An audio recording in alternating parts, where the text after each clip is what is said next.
El millor que podríem fer aquesta tarda és donar la ponència en català.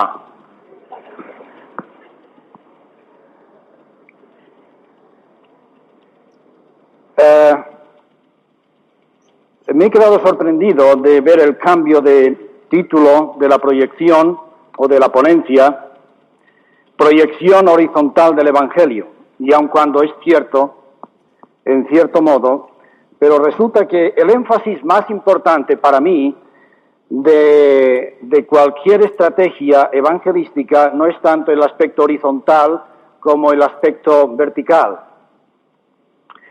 De ahí que, a pesar de que esta ponencia casi se puede decir la preparé en un solo día, a lo largo de los muchos kilómetros que he viajado en estas últimas 3 semanas por Europa y pensando un poco en lo que ya había escrito y ya había enviado, han surgido una serie de cosas nuevas, porque uno va aprendiendo cada día cosas nuevas. Yo me he encontrado con hermanos en estos últimos días que están trabajando entre migrantes españoles en bastantes lugares de Europa y hemos hablado acerca de la estrategia evangelística y me he dado cuenta de que varía de lugar en lugar, aún trabajando para los mismos españoles, varía de lugar en lugar de una forma bastante acentuada.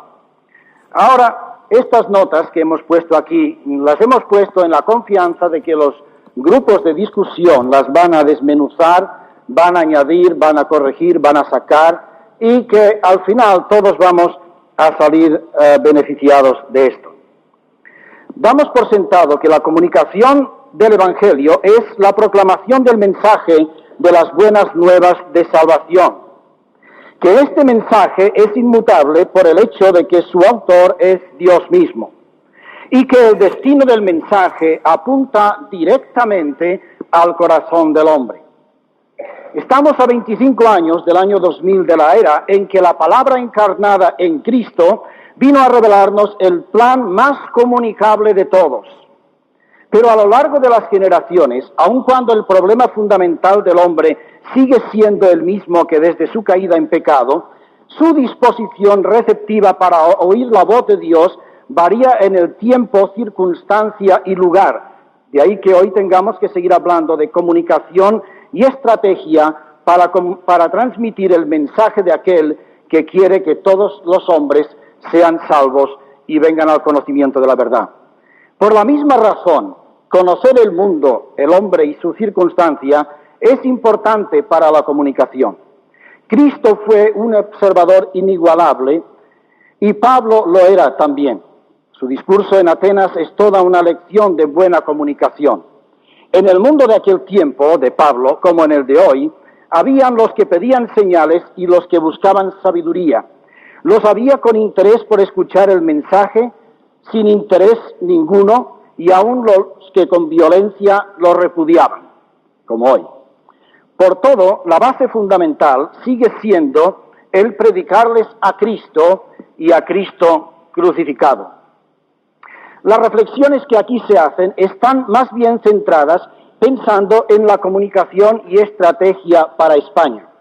Esto es así por 2 razones. Primero, porque varios congresos y conferencias de carácter mundial o continental ya se han pronunciado y ya se anuncian otros que van a seguir haciéndolo sobre temas parecidos, pero a nivel más amplio. Segundo, porque si este congreso tiene que inspirar algo positivo, debe ser como resultado de una reflexión de nuestra situación en particular, del momento histórico que vivimos, de los cambios que se experimentan en nuestra sociedad española y de las oportunidades que se ofrecen para la proclamación del Evangelio. Si este congreso no nos reta como individuos, como familias y como iglesias a un afán de crecimiento espiritual y no nos mueve a una acción urgente y efectiva, será un encuentro maravilloso de comunión y de contactos, pero nada más. Y quiero subrayar esto en vista de la proliferación de congresos y conferencias y reuniones donde nos lo pasamos muy bien, pero si no toca muy directamente nuestros corazones, quedará en un encuentro, pero nada más. Un tipo de comunicación errónea es la que se apoya casi exclusivamente en los métodos, medios, publicidad, prestigio personal, la música, las estadísticas y las técnicas modernas. Aunque algunas de estas cosas pueden ser, y lo están siendo, de utilidad, no están sino en una línea inferior de importancia. La base de la verdadera comunicación son vidas llenas de Cristo, comunicando a vidas vacías de Él. Tanta frustración y fracaso que se observa en la comunicación y estrategia vienen por el hecho de que la esperanza fue puesta más en los métodos y medios que en el poder del Espíritu Santo obrando a través de los hombres y mujeres de Dios. Como dice Bones, nosotros buscamos mejores métodos mientras Dios está buscando mejores hombres. La comunicación debe ser hecha en el Espíritu o no es comunicación de parte de Dios. La comunicación del Evangelio es más que preparar una estrategia o una campaña, una memorización sistemática de la Biblia, un festival de música, un plan de distribución de literatura, etc. La comunicación es la que hacen los que ya han sido alcanzados por el mensaje de salvación, los que han comprendido el deber y el privilegio de ser canales limpios para comunicar a otros y tienen un compromiso de vida con Él, con Cristo. En este caso, el mensaje es capaz de llegar al corazón de la gente, a veces simplemente con un gesto o una actitud o un simple ven y ve. Insistimos en este punto porque a menos que se entienda que lo primero es la relación vertical con Dios y el fortalecimiento espiritual de nuestras vidas, nuestros hogares y nuestras iglesias, el uso de los métodos y medios vendrán a ser como metal que resuena o címbalo que retiñe. La comunicación no será más que eso, ruido. La responsabilidad y el impulso evangelístico debería partir de la iglesia local. Si ésta no cumple el mandato de la Gran Comisión, la palabra de Dios no está presa y seguirá su marcha. Por esta razón, cada iglesia local debería reflexionar sobre este tema. Hay una serie de interrogantes e inquietudes que no acaban de resolverse y que en parte frenan la acción evangelística. Y aún los deseos de la iglesia de proyectarse al exterior con planes evangelísticos se ven con mucha frecuencia frustrados. Se observa un desequilibrio entre la euforia de la campaña o esfuerzo especial de evangelización y la capacidad interna de absorción, enseñanza y cuidado espiritual de las almas que manifiestan algún interés en el Evangelio. Una determinada iglesia pasó algún tiempo estudiando las causas de estas tres actitudes: la gente que entra en la iglesia por primera vez y no vuelve, la que se queda durante algún tiempo y luego deja de asistir, y la que después de un periodo de ser miembro comulgante se aparta, y aún aquí faltaría, y aquellos que se quedan por largos años, pero con una actitud pasiva. La falta de dones es también parte del problema, pero hay que reconocer que en términos generales hablamos, no es mucho lo que se hace para descubrirlos, promoverlos y animarlos. Otro freno importante es lo que algunos llaman viejas estructuras o moldes fosilizados, ajenos por completo a la letra y espíritu de la doctrina. La autodefensa más corriente gira en torno a la frase: lo que era bueno hace 50 años es bueno para hoy. Y es cierto, muchas cosas eran buenas hace 50 años y siguen siéndolo hoy. No hay que cambiarlas, pero otras radicalmente hay que cambiarlas. Por esta razón, los consejos de las iglesias en primer lugar, y compartiéndolo después con toda la congregación, deberíamos preguntarnos en qué fallamos. ¿En qué parte del plan de comunicación y consolidación se rompe la cadena? ¿En qué medida toda la iglesia se siente comprometida y responsable del ministerio evangelístico? Ni tan lejos ni tan cerca. Este es otro dilema que se plantea, que hace titubear a muchos. Encontrar la frontera del acercamiento a un mundo que no quiere acercarse a la iglesia. Y esta se pregunta qué concesiones debe hacer, qué clase de mensaje debe presentar, qué compromisos debe adquirir con la sociedad, hasta dónde debe ceder en las exigencias de tantos creyentes que reclaman una puesta al día de la iglesia. De aquellos que desean importar formas y sistemas y costumbres actuales, ponerles etiqueta de producto evangélico a fin de que podamos consumirlas con más agrado. para los que ya estamos dentro de las iglesias y para aquellos que queremos que entren. Este tema es mucho más amplio del tiempo que tenemos, pero creemos que básicamente la Iglesia no debe estar tan lejos del mundo que ni comunique ni se advierta su presencia, pero tampoco tan cerca como algunos esperan. Estar sin ser sigue siendo válido para hoy. No es tan difícil ni ridículo como creen algunos que la Iglesia sea santa y apartada. Los que vienen a la Iglesia no esperan ni desean ver una copia más o menos espiritualizada de lo que ven fuera de ella. Esperan ver algo diferente, un estilo de vida en libertad de espíritu, una comunicación de hombres y mujeres que quieren vivir en la verdad y en la autenticidad sin retóricas ni ostentaciones. Cierta iglesia de Centro Europa se propuso ponerse al día con el deseo de ser más atractiva. Los cultos de adoración se transformaron en reuniones sociales. La supuesta clase de estudio bíblico se basaba sobre el último bestseller de filosofía. Se suprimió de los mensajes las palabras pecado y la sangre de Cristo, y muchos de sus miembros eran bien conocidos en la élite mundana de la ciudad. Un día apareció en su hermosa fachada una frase pintada por algunos que creyeron interpretar el resultado de tales cambios. Cristo se ausentó sin dejar señas. Hablando de la evangelización de masas, parece siempre que destacan las campañas. Este sería un tema muy extenso, casi para una ponencia. Pero las campañas masivas siguen teniendo su lugar en el contexto de la evangelización. Producen fruto, pero a veces también desánimo. Y la palabra clave en las campañas de evangelización acostumbra a ser resultados. Algunas reflexiones. Los que sacan más provecho de una campaña masiva son las iglesias donde el concepto de evangelización no es algo esporádico, sino que está en la misma médula de su ministerio total. Una campaña no puede apoyarse exclusivamente sobre un comité de especialistas. Hay que involucrar, movilizar y comprometer a toda la iglesia y prepararla para el evangelismo personal. Como dice el doctor George Peters, hay que reconocer que la evangelización como estilo de vida ha desaparecido de las iglesias. En una gran medida se ha convertido en un asunto de equipos de especialistas y ha dejado de ser poco a poco un terreno específico para la iniciativa y la dinámica de las iglesias y de su membresía. La evangelización se ha transformado en una operación de gran estilo en los que pocos son los gigantes de Dios que entran en la arena frente al mundo y Satanás, mientras que la muchedumbre de cristianos, esa masa silenciosa, permanece sentada confortablemente en las gradas, actuando como simples espectadores. Que la Iglesia tome conciencia de los contactos y forme sus equipos de visitación. Un número de almas van a ser retadas a tomar una decisión para Cristo. Recibirán un Nuevo Testamento y se irán a sus casas. Allí se sumergerán inmediatamente en un montón de preguntas que el predicador no ha contestado.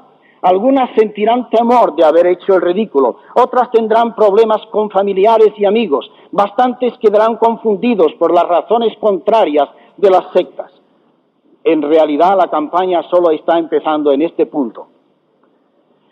La radio sigue siendo también un medio importante. La contribución de Transworld Radio Transmundial ha sido muy positiva. Algunos de sus programas en español son excelentes. Los programas que es posible en emisoras comerciales de nuestro país es muy efectiva. En ambos casos es un medio que ha llevado muchas almas al Señor. No obstante, este ministerio requiere también algunas reflexiones. Se producen muchos programas estilo minicultos. Son una copia en pequeño de lo que hacemos en las iglesias, pero sin imagen. Los técnicos de las emisoras se asustan a veces cuando saben que un señor estará hablando durante 10 minutos. Incluso algunas emisoras comerciales rechazan tales programas para evitar que sus radioescuchas habituales muevan el dial en busca de otra emisora. Es de esperar que algún día se pueda hacer radio evangélico. Un replanteamiento de lo que se está haciendo ahora sería muy conveniente.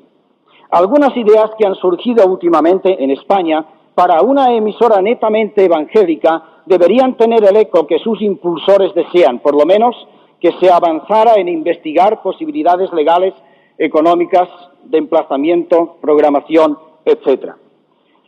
Las películas es un medio sobradamente probado en España. En muchos casos sirve de operación de vanguardia, especialmente en áreas con poco o ningún testimonio. Su uso no está limitado a iglesias o cines, sino que es un buen medio para pequeños grupos en hogares, centros estudiantiles, etc. Siempre es aconsejable que en los casos de proyecciones públicas en cine se prevea una continuidad de actividades evangelísticas, bien en el mismo cine o en la propia iglesia local. La literatura, a pesar de los medios audiovisuales, la vigencia de este medio más antiguo quizá que los otros es indiscutible. En España se habla de centenares de toneladas de literatura que se han distribuido en operaciones sistemáticas en estos últimos años. La cobertura ha sido prácticamente todo el país. El fruto y testimonios y contactos es importante. Aunque el trabajo llamado puerta a puerta va siendo más difícil por la proliferación de ofertas comerciales, encuestas y el intensivo movimiento de las sectas, este ministerio sigue teniendo su lugar. Requiere, sin embargo, un equipo con adiestramiento adecuado si se quiere ir más allá de la simple entrega del folleto. Convendría, no obstante, pensar un poco sobre la calidad y presentación de la literatura, no tanto de los libros, que ya alcanzan niveles muy aceptables en nuestro país, como de los folletos y tratados. Sería deseable que se cuidara el lenguaje y mayormente que no se abusara de lo que llamamos el lenguaje de Canaán, que se usara más imagen y que ésta no fuera reproducción de caras y motivos extranjeros como suele suceder muchísimas veces.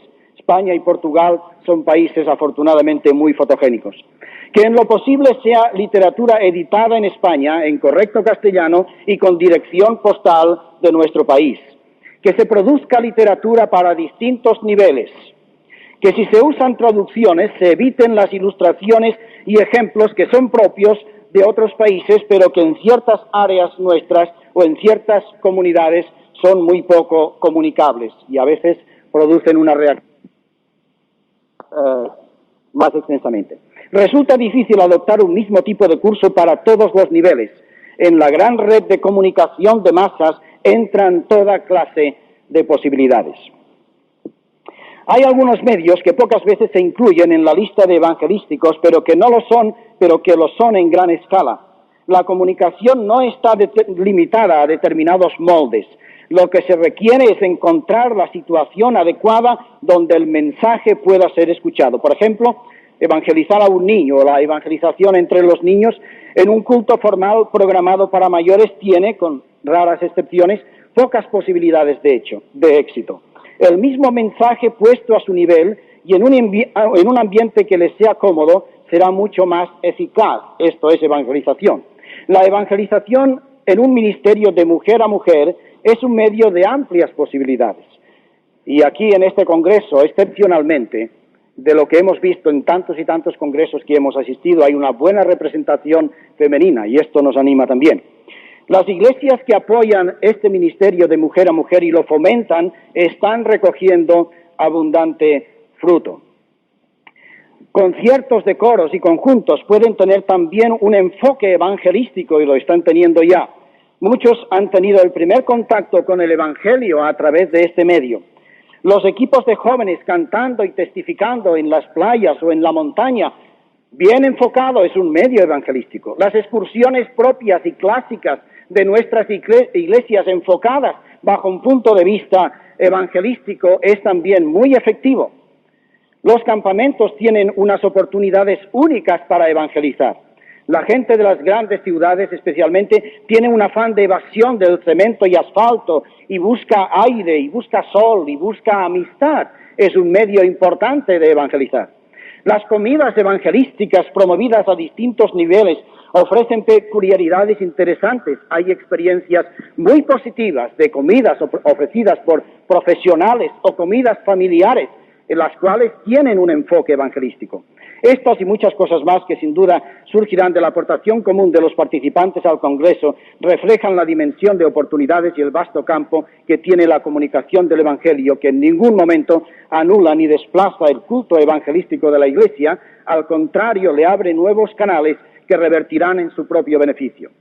Los medios al servicio de la evangelización, algunos de los cuales ya han sido señalados, no surten efecto si no los aplicamos correctamente en el momento y lugar precisos. La frase consoladora que solemos pronunciar cuando no vemos resultados es: lo importante es que el Evangelio ha sido predicado y en el cielo sabremos de los resultados. Esto es cierto. Pero puede ser también a veces una forma cómoda de eludir la investigación de los métodos y medios mal aplicados, y esto sí es fatal. Al pensar en la estrategia de la evangelización hay que considerar varios factores. Uno de ellos, por ejemplo, el movimiento migratorio y el crecimiento normal de ciertas áreas, estoy hablando de España, ha hecho que en solo 5 de las 51 capitales de provincia de España viva el 25% del total de la población. Y estas 5 provincias juntas representan 1/3 de los habitantes del país. Las iglesias establecidas en estas ciudades tienen una responsabilidad muy directa y unas oportunidades que no se ofrecen en otras provincias. Sus gentes están generalmente más abiertas, aunque también condicionadas por un ritmo de vida muy distinto.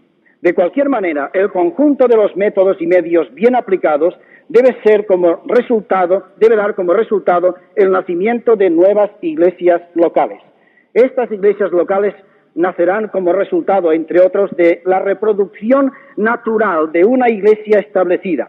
Si la iglesia tiene un movimiento evangelístico continuo, su objetivo debe ser el de abrir nuevas puertas. No creemos aconsejable iglesias con más de 200 miembros aproximadamente, por lo menos en España. Los dones se inmovilizan cuando se trata de iglesias grandes, y les estoy hablando porque pertenezco a una de estas iglesias grandes. Es frecuente ver la acción y responsabilidad que tienen muchos hermanos en iglesias nuevas en contraposición a la que tenían en la iglesia madre. Hay que plantar un testimonio en barrios nuevos. Se están extendiendo especialmente en estas 5 ciudades y en otras ciudades más nuevos barrios nuevos a los cuales hay que alcanzar con el Evangelio. Las distancias y los problemas de transporte son en estas grandes urbes un problema para asistir o para invitar a la gente. Nacerán como consecuencia de la acción de la obra pionera. El trabajo evangelístico en lugares sin iglesia ninguna debería hacerse sobre la base de consolidar bien los resultados. Sería deseable que, previa a una información adecuada, las iglesias promovieran un movimiento de familias que, por las características de sus trabajos, les fuera fácil cambiar de residencia para apoyar la labor de estas obras pioneras. Conocemos algunos casos de familias que se han movido de las ciudades grandes para ayudar en otros lugares de España y han podido fácilmente cambiar sus trabajos. Nacerán como resultado de un ministerio en los hogares. En muchos países la idea de grupos reducidos en los hogares se está extendiendo rápidamente en 2 direcciones.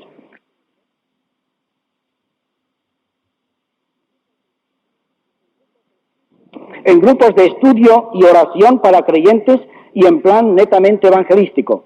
En ambos casos no sobrepasan los 15-20 personas.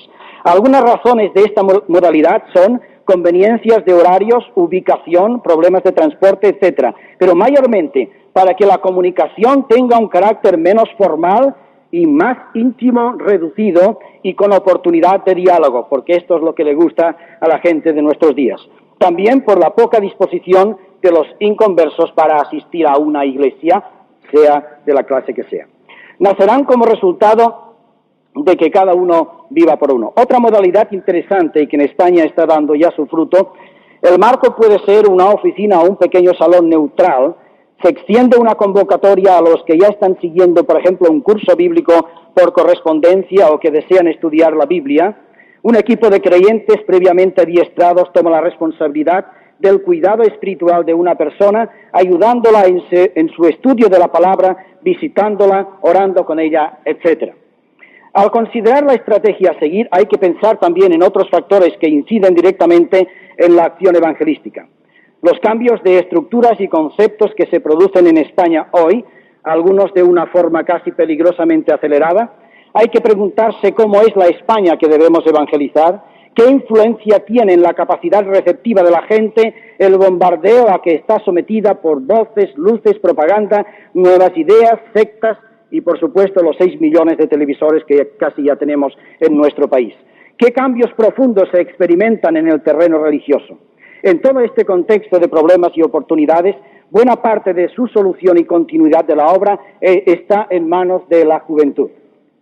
Espero que en este Congreso la voz de la juventud se hará oír y que tanto los jóvenes de las iglesias locales como aquellos que a través de diversos grupos trabajan en una línea especializada de la evangelización de jóvenes aportarán experiencias e inquietudes que serán de provecho para un diálogo constructivo.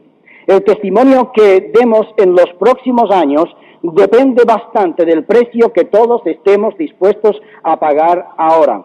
Apuntamos solo algunas observaciones por si son de utilidad a la hora del diálogo.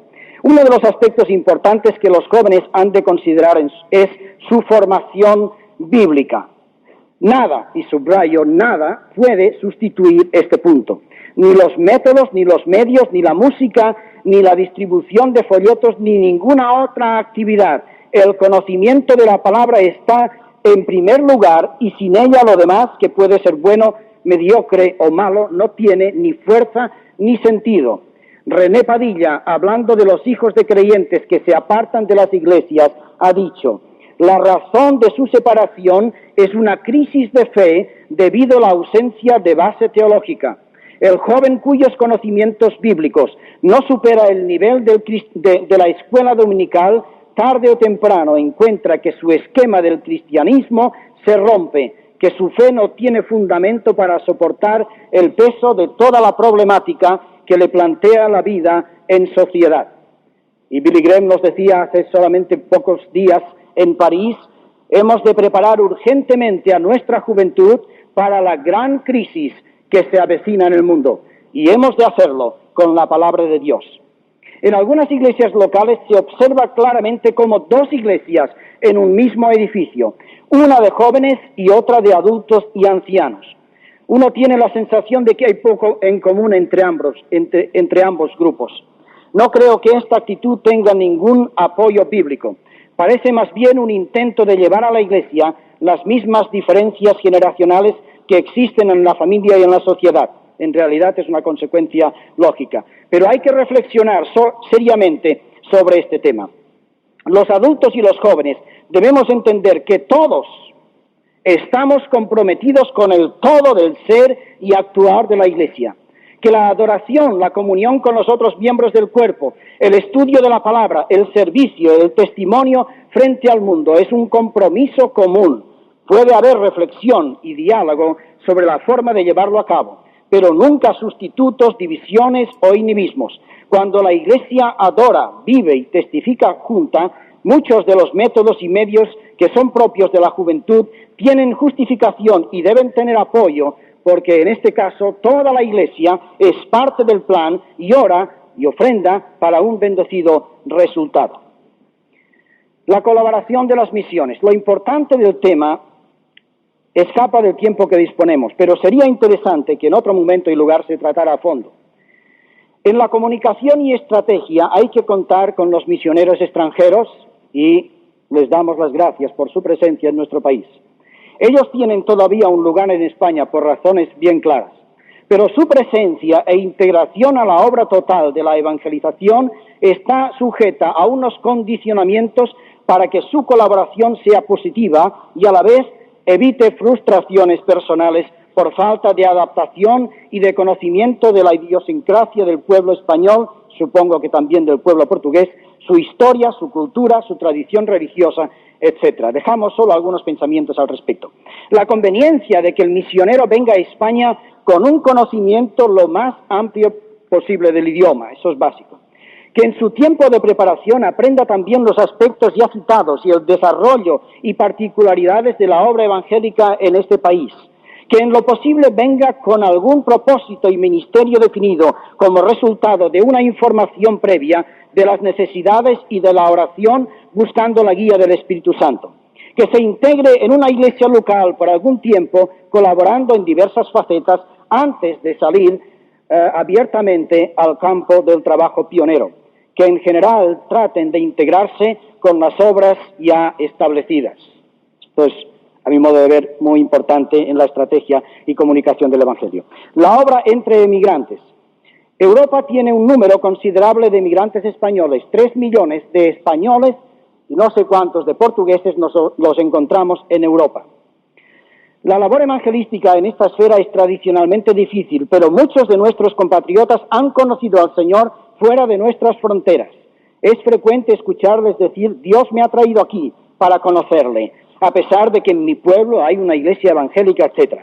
Bastantes de ellos, al regresar a la patria, han sido pieza fundamental para el establecimiento de una nueva obra. Tenemos una responsabilidad contraída con ellos y con los líderes cristianos que incansablemente trabajan para comunicarles el mensaje del Evangelio. Incidentalmente les diré que acabo de tener una reunión en Ginebra con muchos líderes y pastores de la obra entre emigrantes en Europa, y ellos me han rogado que hiciera un énfasis sobre la necesidad de conocer lo que están haciendo para la predicación del mensaje del Evangelio a nuestros compatriotas allá. Hombres y formación. Este sería otro tema largo. Estamos rasgando muy superficialmente el tema de la comunicación y la estrategia en España. Hay métodos, medios, oportunidades y, por supuesto, almas suficientes para trabajar incansablemente. Pero una encuesta que para mí mismo he realizado en los 2 últimos años me ha revelado, entre otras cosas, que ni la falta de libertad ni de dinero son la causa fundamental para que el Evangelio no avance más rápidamente. El orden que he establecido para mí mismo es este: hombres de Dios, formación, dirección, renovación de estructuras, libertad y dinero. En algunos casos el orden puede variar, pero el hombre siempre queda en primer lugar, el hombre de Dios. De ahí que la gran necesidad para la comunicación y estrategia siga siendo el clamar para que el Señor de la mies envíe obreros a su mies. La señal de alarma se ha encendido ya en España, hermanos. Hay el peligro de un desequilibrio entre el indudable incremento de las actividades evangelísticas a nivel local, a nivel de masas, y la falta de potencial suficiente para consolidarlo. De alguna manera deberíamos retar a la juventud y presentarles el panorama real, crudo, de la situación que enfrentamos, animarles a prepararse en un conocimiento más profundo de la palabra de Dios, en el estudio de los medios de comunicación que van cambiando y en el uso más efectivo de los métodos. Estamos de acuerdo en que la base de la enseñanza bíblica debe partir de la iglesia local, pero para una formación superior e intensiva hay que pensar en centros, escuelas o institutos de enseñanza bíblica, no necesariamente para que sientan el llamamiento de una dedicación total a la obra de Dios, sino también para los que quieren ser más útiles para servir mejor en la iglesia, en sus iglesias locales. Y finalmente, no hemos de perder de vista que el principio y el fin de toda la gama de medios de comunicación y estrategia va dirigido a lo que Peter Wagner llama el cuarto mundo. No es un mundo geográficamente ubicado ni una parcela determinada de la tierra. Es el mundo de cada día que encontramos en nuestra escalera, en la mesa contigua del despacho, en el torno, en el aula o que encontramos en el autobús. Es un mundo de 2.000 millones de personas que no conocen a Cristo en la esfera de una relación personal. Y en estos 2.000 millones de personas creo que deberíamos añadir a unos cuantos más que se hallan enmarcados dentro del término cristianos, que adoran o que pronuncian el nombre del Señor, pero que no hay nada dentro de sus corazones. A este cuarto mundo es el que va dirigido el mensaje y toda la estrategia y la comunicación del Evangelio. No podemos presentarles un evangelio de cirugía estética, sino el que produce una renovación en el alma, el que es poder de Dios, el evangelio que confronta la miseria del hombre con la grandeza de Dios, su caída en pecado con la obra y oferta de aquel que vino a levantarle. La responsabilidad de esta hora no es una frase de archivo. España y Portugal presentan oportunidades para la proclamación del mensaje que no tuvieron antes. Cierto que esta nueva situación requiere reflexión y estudio, pero no caigamos tampoco en la tentación de deleitarnos tanto en la teoría y la discusión que olvidemos la acción urgente que el momento reclama. Como ha dicho Orlando Costas, una iglesia que solo reflexiona y no actúa es semejante al ejército que pasa el tiempo haciendo maniobras en el cuartel. Si este congreso ha de ser más que un evento nacional, Debe inspirarnos a la humildad, al quebrantamiento de nuestras vidas delante del Señor, a buscar la gloria de Dios por encima de nuestra gloria e intereses, y a regresar a nuestros hogares, iglesias y campos de misión con una visión amplia y renovada, con el fuego avivado por el Espíritu Santo, extendiéndose por toda el área del ministerio que Dios nos ha encomendado, moviendo nuestros corazones hacia el testimonio y proclamación del Evangelio hasta que Él venga.